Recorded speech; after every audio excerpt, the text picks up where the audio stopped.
Donc, c'est pas toujours facile, mais écoute, ça avance, donc je fais du progrès, donc c'est encourageant. J'ai même fait un peu de jardinage, arracher les mauvaises herbes, un petit peu. J'ai payé pour, mais quand même. Voilà. Ce matin, mais c'est la fête des mères. On porte notre attention au moment.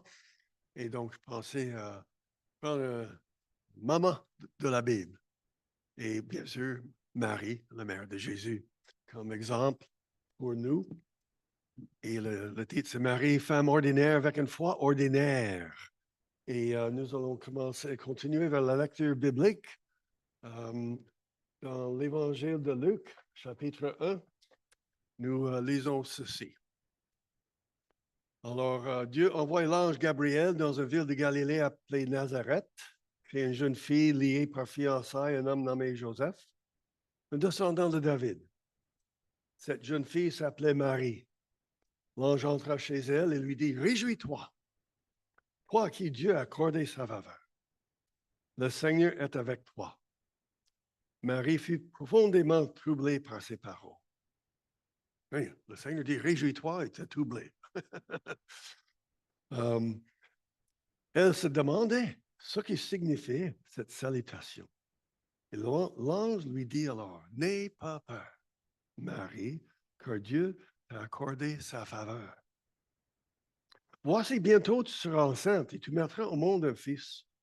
Tu le nommeras Jésus. Il sera grand. Il sera appelé fils du Très-Haut. Et le Seigneur Dieu lui donnera le trône de David, son ancêtre. Il régnera éternellement sur le peuple issu de Jacob. Et son règne n'aura pas de fin. Et Marie dit à l'ange, comment cela se fera-t-il, puisque je suis vierge? Et l'ange lui répondit, l'Esprit Saint descendra sur toi. Et la puissance du Dieu très haut te couvrira de son ombre. C'est pourquoi le saint enfant qui naîtra de toi sera appelé Fils de Dieu. Vois, ta parente Élisabeth attend elle aussi un fils, malgré son grand âge. On disait qu'elle ne pouvait pas avoir d'enfant, et elle en est à son 6e mois, car rien n'est impossible à Dieu. Amen. Alors Marie répondit, je suis la servante du Seigneur. Que tout ce que tu m'as dit s'accomplisse pour moi. Et l'ange la quitta. Amen. Amen. Je demande combien parmi nous ce matin, en voyant le titre de mon message, Marie, femme ordinaire avec une foi ordinaire, attendez voir Marie, femme ordinaire avec une foi extraordinaire. Souvent, on pense comme ça, n'est-ce pas? Elle a une foi extraordinaire. On pense comme ça. Parce que si Dieu a choisi elle pour donner naissance à Jésus, ben voyons, elle devait avoir une grande foi. Et mais le problème avec ça, c'est qu'on élève Marie sur un piédestal, pensant qu'elle est plus importante, plus proche à Dieu. Même les gens qui pensent qu'on peut prier Marie pour avoir secours, parce qu'elle est la maman de Jésus, une grande foi, une grande personne. Elle demeure vierge, même elle est sans péché. Donc, la réaction de nous, les gens qui, dans les églises protestantes évangéliques, à ces croyances qui, il faut se rappeler, n'ont aucun fondement biblique, notre réaction, ce n'est pas comme le pendule, n'est-ce pas? On va de l'autre côté. Et on hésite d'en parler. On ne parle pas beaucoup de Marie, parce qu'on ne veut pas être compris, penser qu'on est comme les autres qui mettent trop d'accent sur Marie. C'est toujours une question de pendule, hein? Un extrême à l'autre. Pourtant, la Bible est claire. Marie était bénie. Hey, c'est quelque chose. Elle s'occupe d'un rôle, d'une place une place d'honneur dans le plan de la rédemption de Dieu, de réconcilier le monde avec lui-même. Marie s'occupe d'une place importante. Il ne faut jamais oublier ça. Mais moi, je décris la foi de Marie comme une foi ordinaire. C'est ce qu'on va voir ce matin. Parce que sa foi est le genre de foi que chaque croyant devrait avoir. Rien de spécial. Mais la foi de quelqu'un qui aime le Seigneur. La foi qui a mis sa confiance en Dieu. Chaque croyant, chaque croyante. Ce n'est pas le genre de foi réservé à des gens qui sont, à nos yeux, les super spirituels. Parce que si on regarde, comme je dis, Marie comme ça, oh, elle est là. Donc, ce qu'elle dit, sa manière, sa vie, n'a rien à faire avec ma vie à moi. Là. Donc, qu'est-ce que je peux apprendre d'elle? Donc, ce matin, on verra Marie comme une femme tout à fait ordinaire, avec une foi en Dieu ordinaire. Une foi qui devrait être commune pour tous les croyants. Voilà. Le mot ordinaire, définition d'ordinaire, la qualité ne dépasse pas le niveau moyen le plus courant. Ce qui n'a rien d'exceptionnel ou agir de façon habituelle. Donc, notre foi en tant que chrétien devrait être normale, habituelle. Ça ne dépasse pas le niveau normal pour les croyants. Et ça, c'est la foi de Marie. Et qu'on va voir devrait être notre genre de foi aussi. Il faut noter, n'est-ce pas, que Marie était vraiment trop jeune pour établir une, ou quoi, comment est-ce qu'on peut dire, établir une réputation d'avoir une grande foi. Elle n'a pas passé par les hauts et les bas de la vie pour vraiment vivre et montrer aux autres qu'elle avait la grande foi. Elle était une jeune adolescente. Elle n'était pas une adulte de 30, 40 ans où a passé beaucoup d'épreuves et elle a gardé la foi, a démontré que oui, j'ai la foi. Non, elle était une jeune enfant, adolescente. Une foi naissante, une foi débutante, mais une foi quand même importante. Elle se retrouve dans une situation très difficile. Enceinte, jeune femme non mariée, elle savait très bien le prix à payer. Réaction de sa famille, ses amis. Mais en même temps, il y avait beaucoup de choses qu'elle ignorait. Être enceinte sans intervention humaine, la réaction de Joseph, l'enfant et le Messie, ça veut dire quoi? Comment élever un tel enfant comme ça? Alors, qu'est-ce que nous pouvons apprendre d'elle ce matin? Alors, une chose que j'aimerais souligner, c'est sa confiance dans le Seigneur comme son sauveur. Ceci est très important. Dans les versets suivants, on n'a pas lu le chapitre au complet, mais dans les versets suivants, Marie offre une genre de prière ou un chant. On l'appelle le Magnificat. Quand elle a chanté la gloire et l'honneur à Dieu. Et dans ce chant, ou dans cette expression de louange, elle dit, mon âme chante la grandeur du Seigneur et mon esprit se réjouit à cause de Dieu, mon Sauveur. Car il a bien voulu abaisser son regard sur son humble servante. C'est pourquoi désormais, à travers tous les temps, on m'appellera bienheureuse. Effectivement, oui, mais elle reconnaît que Dieu est son Sauveur.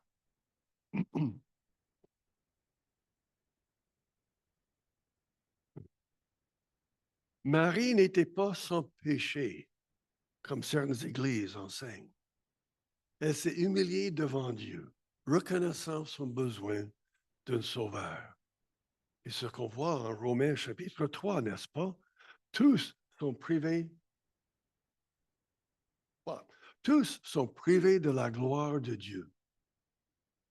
Une autre traduction dit, nous sommes privés de la glorieuse présence de Dieu. J'aime beaucoup ça. Privés de la glorieuse présence de Dieu. Pourquoi? À cause de notre péché et notre désobéissance. Tous veut dire tout le monde, sans exception. Privé veut dire notre relation avec Dieu, notre Créateur est brisé. Il y a une brisure, une rupture entre nous et notre Créateur, Dieu le Père, à cause de notre orgueil, notre tête de cochon, notre péché. Et la seule manière pour être réconcilié avec Dieu, notre Créateur, est d'avouer que nous nous sommes détournés de Dieu et par la suite mettre notre confiance en Jésus-Christ comme Sauveur. Et voilà ce que Marie a reconnu quand elle exprimait « Mon esprit se réjouit à cause de Dieu, mon Sauveur. » Oui, Amen. Et nous, ce matin, vous, ici, vous qui regardez par Zoom,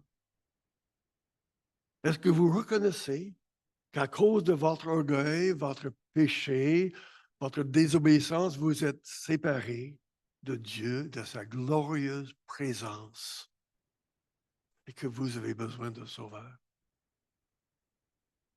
Avez-vous pris cette décision intentionnelle de reconnaître Jésus comme votre Sauveur personnel? J'espère que oui. J'espère que oui. Nous venons à l'Église. Mais parce que nous venons à l'Église ne veut pas dire automatiquement nous sommes en bonne relation avec le Seigneur. Vous connaissez votre cœur. Vous qui sont là, chez vous. J'espère que vous avez. Et si vous avez pris cette décision-là pour le Seigneur comme Sauveur, vous avez, écoutez bien, la même foi que Marie. C'est la même foi, la même confiance.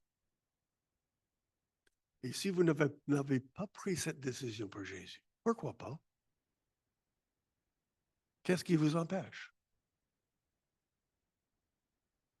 Et si vous voulez en savoir davantage, venez me voir, s'il vous plaît. Deuxième chose qu'on peut apprendre de Marie, c'est son désir d'obéir à l'appel du Seigneur dans sa vie.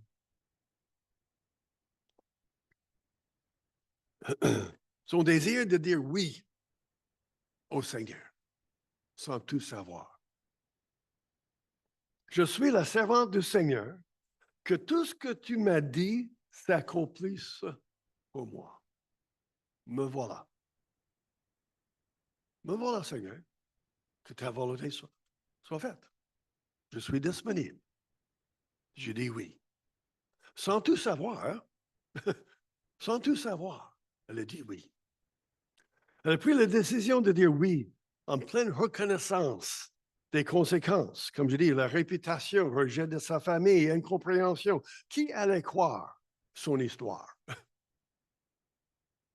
Pourtant, sans hésitation, elle a dit oui. Oui, Seigneur.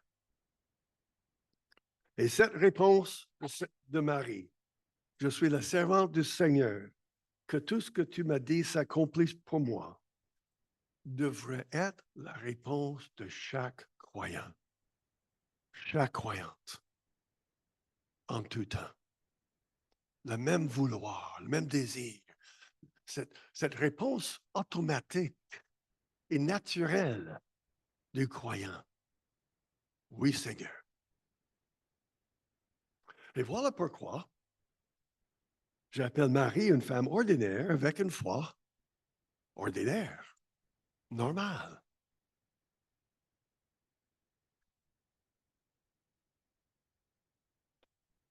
En Romains chapitre 12, il y a beaucoup d'autres versets, tellement de versets qu'on peut citer. Donc, en voilà une. Je vous recommande donc, frères et sœurs, à cause de cette immense bonté de Dieu, à lui offrir votre corps comme un sacrifice vivant, saint qui plaise à Dieu. Ce sera là de votre part un culte raisonnable.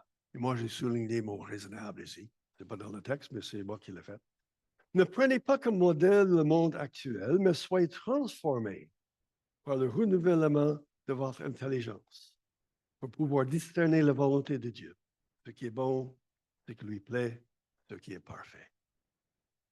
Voilà ce qui est normal, raisonnable. Dieu ne demande pas quelque chose hors de notre capacité, mais qu'on soit là comme un sacrifice vivant, prêt à dire oui, prêt à tout donner et à accomplir sa volonté. Ce qui est bon, ce qui lui plaît et ce qui est parfait. Donc, cette attitude de dire oui au Seigneur en tout temps devrait être la norme, pas l'exception, mais la norme pour tous les croyants. Pour tous les croyants. Donc, je pose la question à nous tous. Qu'est-ce que le Seigneur vous appelle à faire? Pas donner naissance au Messie, ça c'est sûr. C'est déjà fait. Mais le Saint-Esprit est toujours à l'action, en train d'agir nos vies, n'est-ce pas? Il nous parle.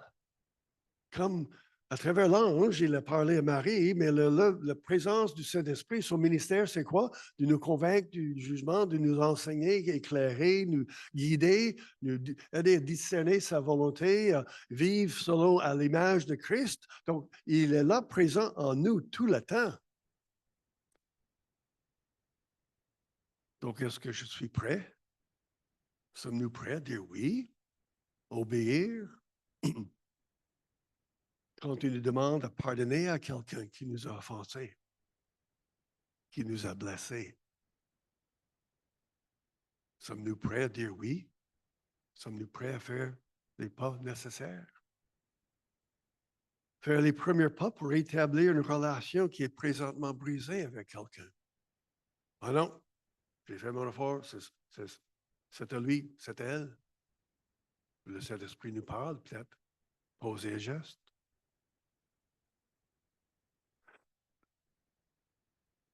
Utiliser les ressources que Dieu nous a confiées. Les ressources de temps, finances, talent. Le Saint-Esprit nous parle. Pour réajuster nos priorités, nos valeurs, selon les valeurs, priorités du Seigneur. Parce que nous sommes dans un monde, nous sommes attirés par toutes sortes de choses, influencés continuellement. Donc, il faut toujours être vigilant pour s'assurer que nos valeurs, nos priorités, de manière qu'on vit notre vie commune de tous les jours, est en ligne ou s'aligne avec la volonté de Dieu. Donc, être prêt, ouvert à dire oui au Seigneur. Poser un geste d'amitié envers un voisin, collègue de travail. Lui faire confiance pendant les circonstances difficiles. Au lieu de s'inquiéter, s'énerver, se fâcher, devenir frustré. Sommes-nous prêts à dire oui, Seigneur, je te fais confiance. Je ne sais pas ce qui va se passer. Que ta volonté s'accomplisse. Comme Marie, que ta volonté s'accomplisse. Voyez-vous, ça c'est le même genre de foi que Marie, mais dans notre contexte, dans votre contexte. Parce que nous vivons des contextes similaires et différents.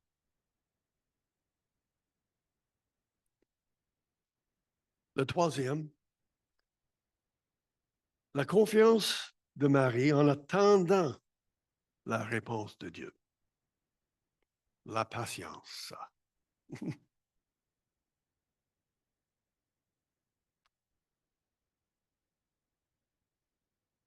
À la naissance, mais juste avant, quand l'ange est venu parler à Marie, l'ange dit que Jésus sera le Messie, celui qui était promis depuis longtemps.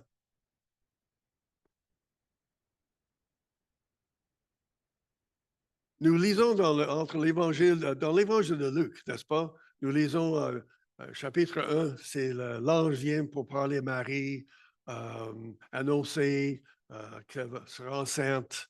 Et voilà, Élisabeth, on parle au sujet d'Élisabeth, sa cousine. Et on passe au chapitre 2, Et qu'est-ce qu'on a au chapitre 2? C'est la naissance de Jésus, naissance même. Chapitre 3, Jésus commence son ministère. Prêcher le royaume de Dieu. Chapitre 4, c'est la tentation. Mais entre chapitre 2, la naissance de Jésus, et chapitre 3, le début de son ministère, nous lisons ça comme il y a 30 ans qui ont passé. Marie attendait 30 ans pour voir la réalisation de la promesse de Dieu.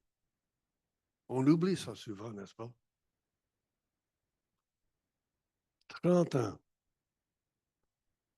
Un verset qui ouvre pour moi une fenêtre sur sa foi et son attitude concernant Dieu, le plan de Dieu dans sa vie. C'est à la fin du chapitre 2. Après que les anges sont venus voir les bergers sont allés voir Jésus, tout cela, le bébé, et Marie était là. Elle dit, Marie gardait toutes ces choses et les repassait dans son cœur. Pendant 30 ans, elle en avait à repasser dans son cœur.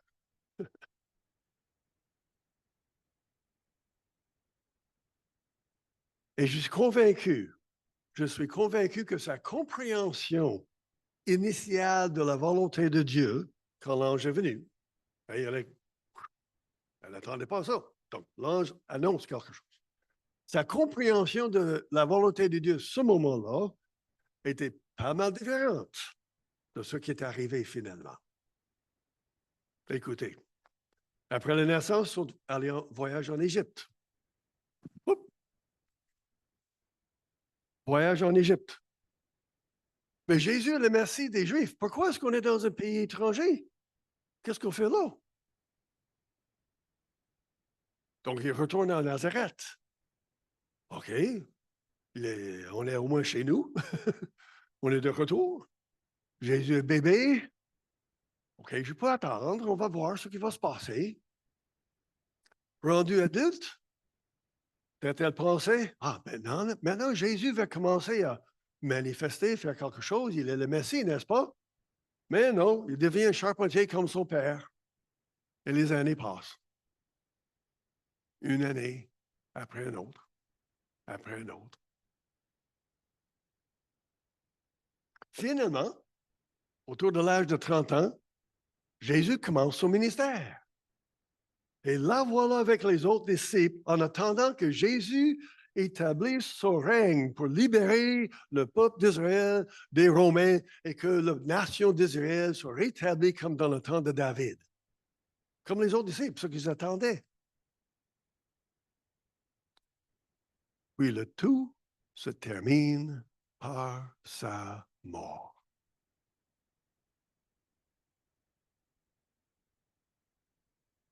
Aujourd'hui, nous avons l'avantage de voir l'ensemble de l'histoire, n'est-ce pas? Et la fin de l'histoire. Jésus est ressuscité, il vit. Mais ce moment-là, au pied de la croix, en voyant la pierre rouler devant le tombeau, Jésus est mort.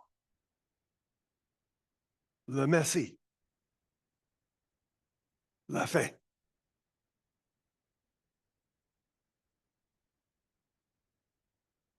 Comme mère de Jésus, Marie souffrait plus que les autres disciples. Elle avait de la peine comme un disciple de Jésus, mais elle vivait au fond de son âme des souffrances que seulement une mère peut comprendre. Et vous qui sont les mamans comprennent bien ce que je dis. Elle a vu personnellement les souffrances de son fils qu'elle a mis au monde.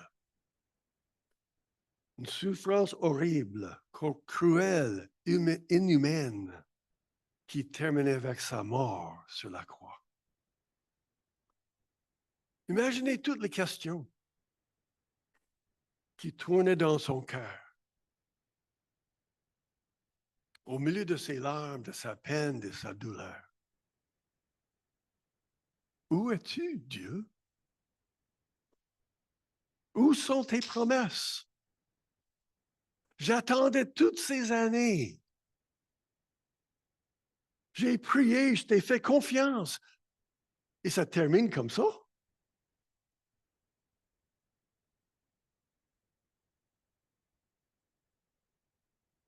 Et pour nous, pour vous, le plan de Dieu pour votre vie, ce que vous attendiez, est-ce que c'est différent de ce que vous vivez présentement? Probablement.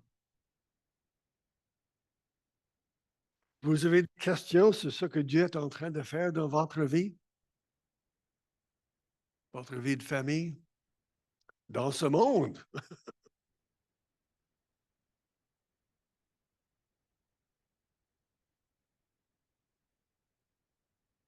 Comme Marie, nous ne comprenons pas toujours ce qui nous arrive maintenant.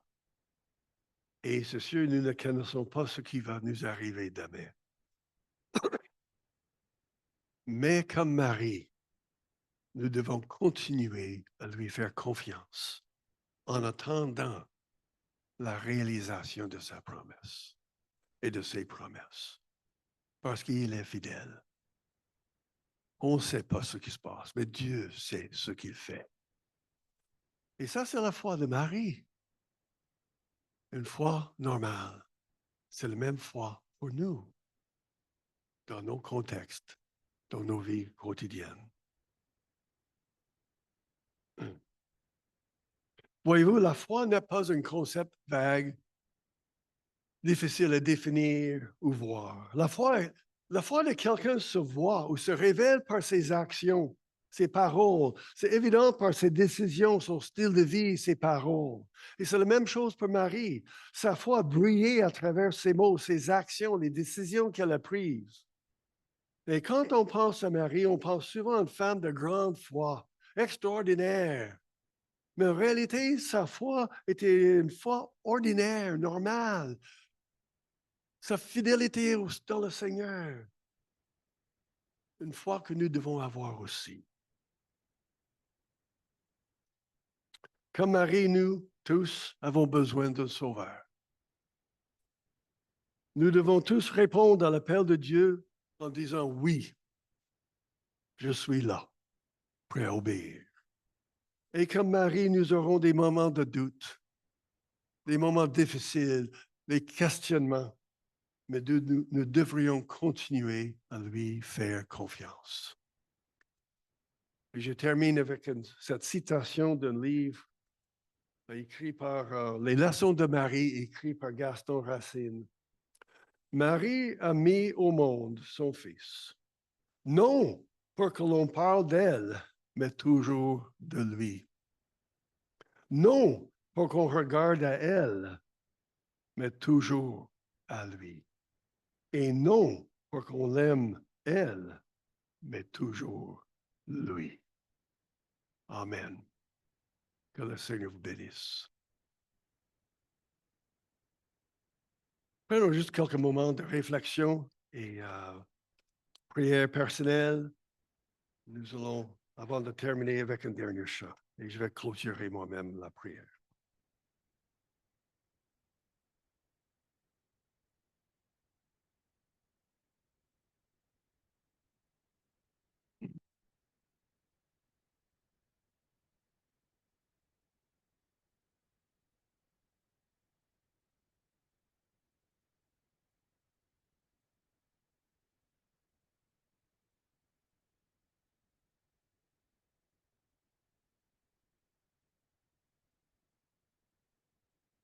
Alors, Père Céleste, encore merci encore pour ta grâce envers nous, le privilège que tu nous donnes de te connaître et